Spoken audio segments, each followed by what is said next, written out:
सुप्रभात विद्यार्थियों, मैं सुजन कुमार कुंडू आपके समक्ष आज फिर से उपस्थित हुआ हूँ। आप लोगों को यह ज्ञात ही होगा कि उपसर्ग और प्रत्यय दोनों पाठ का 5 और 5 मार्क्स का 5 और 5 मार्क्स का सिटी एग्ज़ाम होगा, जो आपका शुक्रवार को लिया जाएगा। तो इसी बीच समय को न नष्ट करते हुए आगे का पाठ मैं शुरू कर रहा हूँ। वह है राम का वनगमन। यह है बाल राम कथा से, ठीक है। बाल राम कथा जो पाठ्य पुस्तक है उसका जो पार्ट 4 है राम का वनगमन। तो पाठ का जो सारांश है मैं इस तरह से बोल रहा हूँ। सारांश का फर्स्ट पार्ट ध्यान से सुनिएगा। कोप भवन के घटनाक्रम की जानकारी बाहर किसी को नहीं थी। कैकेयी अपनी जिद पर अड़ी थी। सारे नगर में राम के राज्याभिषेक का उत्साह था। गुरु वशिष्ठ, महामंत्री सुमंत सभी शुभ घड़ी की प्रतीक्षा कर रहे थे। महाराज के न आने पर महर्षि ने सुमंत को राजभवन भेजा। मंत्री सुमंत ने देखा महाराज पलंग पर बीमार अवस्था में पड़े हैं, मतलब बीमारी के हालत में पड़े हैं। दशरथ ने टूटते हुए स्वर में राम से मिलने की इच्छा जाहिर की, माना अपनी इच्छा प्रकट की। राम के साथ लक्ष्मण भी वहां आ गए। राम ने पिता और माता कैकेयी को प्रणाम किया। राजा दशरथ उन्हें देखकर राम कहकर मूर्छित हो गए। मूर्छित मतलब बेहोश हो जाना, माने अज्ञान हो जाओ, ताकि वाले मूर्छित। होश आने पर वे कुछ नहीं बोले। राम ने पिता से पूछा, पिताजी मुझ में कोई अपराध हुआ, माना कोई गलती हुआ, भूल हुआ? कैकेयी बोली, महाराज दशरथ ने मुझे 2 वरदान दिए थे। मैंने कल रात्रि दोनों वरदान मांगे, मतलब कल रात को मैंने दोनों वरदान मांगा हूँ, जिससे यह पीछे हट रहे हैं। मैं चाहती हूँ कि राज्याभिषेक भरत का ही हो। राज्याभिषेक मतलब राज्य का अभिषेक, मतलब राम राजा को बनाया जाए, माना कौन राजा बनेगा इसका अभिषेक भरत को ही किया जाए।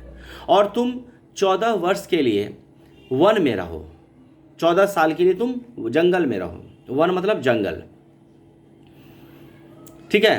राम पिता के वचन को पूरा करने के लिए आज ही वन जाने के लिए तैयार हो गया। माना उसके पिताजी का आदेश था, हुक्म था, ठीक है, इसीलिए वह आज ही चला जाएगा, माना आज ही से चले जाए। और बाबा ऑर्डर चलो बोले।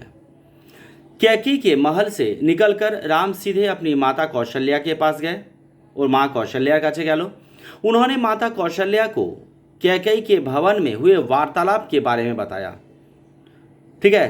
तो कैकेयी के महल में जो कैकेयी और जो बात हुआ, वार्तालाप मतलब बातचीत करना, कथाबार्ता कहा था, बोले वार्तालाप, वय आका तय आकारेफ लय का प, वार्तालाप माने कथाबार्ता कह रहा। कौशल्या ने उन्हें अनुचित राजाज्ञा न मानने के लिए कहा। कौशल्या राजाज्ञा মানে राजा का आज्ञा नहीं मानने के लिए कहा। মানে রামের যে মা ছিল কৌশल्या, সে রামকে বলছে যে রাজার এই आज्ञा पालन करिस ना, ठीक है। पर राम ने इसे पिता की आज्ञा मानकर राम से वन जाने के लिए आशीर्वाद मांगा। किंतु राम एटा सुनलो ना। वो कौशल्यार काছে গিয়ে বলল যে আপনিও আমাকে परमिशन दिन যে আমি জঙ্গলে যেতে পারি, ठीक है। कौशल्या ने अपने पुत्र को 10 विद्याओं को जीतने का आशीर्वाद दिया। कौशल्या अपने पुत्र राम को 10 जो महाविद्याएं हैं, 10टा যে মহাবিদ্যা, ঠিক আছে, ওই শিক্ষাটা দেওয়ার ওকে আশীর্বাদ দিল, ঠিক আছে। ये था पाठ का सारांश। এবার কিছু কিছু ওয়ার্ড আছে আমি ভালো করে বলছি, ভালো করে শুনুন। कोप भवन के घटनाक्रम की जानकारी, मतलब कोप भवन मतलब घर का एक भवन का नाम होता है। उसके बाद देखिए राज्याभिषेक अर्थात राज्य का अभिषेक, ठीक है। रया का आधा ज यया का भय हर्षई आधा पेट काटा छय एका क राज्याभिषेक। उत्साह हर्षौ आधा त दंतस्वय आका ह उत्साह। अच्छा, एरपर सुमंत्र, एटार महामंत्री सुमंत्र, एगुलो नाम, ठीक है। महर्षि म ह पेट काटा छय हर्षई और रेफ महर्षि अर्थात महाऋषि जिसे कहते हैं। स्वर आधा दंत स व र स्वर। इसके बाद है আর কোনো ওয়ার্ড তো মুশকিল দেখতে পাচ্ছি না। আশীর্বাদ আ তালবাসয় দীর্ঘাই ওয় আকার এফ আর দ আশীর্বাদ। ঠিক আছে, আর কোনো ওয়ার্ড সেরকম কঠিন নেই।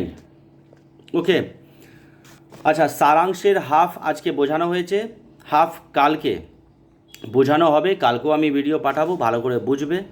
ঠিক আছে, আর ভালো করে রিডিং দিয়ে বোঝার চেষ্টা করবে। ওকে, বাই।